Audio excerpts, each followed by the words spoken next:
நாட்டை உலுக்கிய முதியோர் இல்ல கோரம் பலி எண்ணிக்கை அதிகரிப்பு.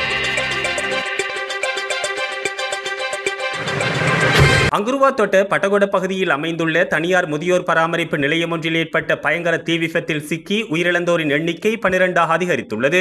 முன்னதாக மூவர் காணாமல் போயிருந்ததாக அறிவிக்கப்பட்ட நிலையில் தற்போது உயிரிழந்த அனைவரின் சடலங்களும் மீட்கப்பட்டுள்ளதாக போலீசார் உறுதிப்படுத்தியுள்ளனர். இவ்விபத்தில் காயமடைந்த 7 பேர் தற்போது ஹொரணை மாவட்ட வைத்தியசாலையில் சிகிச்சை பெற்று வருவதாக போலீசார் மேலும் குறிப்பிட்டுள்ளனர். அத்துடன் அந்த மையத்தில் இருந்த சுமார் 51 பேர் எவ்வித ஆபத்துக்களுமின்றி பாதுகாப்பாக மீட்கப்பட்டு தற்போது பாதுகாப்பான இடங்களுக்கு மாற்றப்பட்டுள்ளனர். அங்குருவாத்தோட்ட பட்டகொட பகுதியில் அமைந்துள்ள மௌபியசெவன செனஹெஸ் எக்கெடல்ல என்ற முதியோர் பராமரிப்பு நிலையத்தில் நேற்று பிற்பகல் இந்த திடீர் தீ விபத்து ஏற்பட்டுள்ளது. தீயணைப்பு படையினர் மற்றும் பிரதேசவாசிகளின் உதவியுடன் தீயை கட்டுப்பாட்டுக்குள் கொண்டுவர நடவடிக்கை எடுக்கப்பட்ட போதிலும் இந்த தீ விபத்தினால் அந்த மையத்திற்கு பலத்த சேதம் ஏற்பட்டுள்ளதாக தெரிவிக்கப்படுகிறது. தீ விபத்து ஏற்பட்ட சமயத்தில் அந்த இல்லத்திற்குள் சுமார் 72 பேர் இருந்ததாக குறிப்பிடப்பட்டுள்ளது. தனியார் நிறுவனமாக நடத்தப்பட்டு வந்த இந்த மையத்தில் மனநல குறைபாடுடைய நபர்களும் தங்கியிருந்ததாக தகவல்கள் தெரிவிக்கின்றன. தீ விபத்து காரணமாக இல்லத்தில் இருந்த சிலர் தீயில் கருகியுள்ளனர். அவ்வாறு தீயில் கருகிய 11 பேர் சம்பவ இடத்திலே உயிரிழந்துள்ளதுடன் மற்றொருவர் வைத்தியசாலையில் அனுமதிக்கப்பட்ட பின்னர் உயிரிழந்ததாக போலீசார் தெரிவித்துள்ளனர். இச்சம்பவம் தொடர்பில் நீதவான் விசாரணைகள் இன்று காலை நடாத்தப்பட்ட பின்னர் சடலங்களை அவ்விடத்திலிருந்து அகற்றுவதற்கு நடவடிக்கை எடுக்கப்படும் என போலீசார் குறிப்பிட்டுள்ளனர். எவ்வாறாயினும் தீ விபத்து ஏற்பட்டதற்கான காரணம் இதுவரை கண்டறியப்படாத நிலையில் இது குறித்து விசாரணைகளை மேற்கொள்வதற்காக 3 போலீஸ் குழுக்கள் நியமிக்கப்பட்டுள்ளன.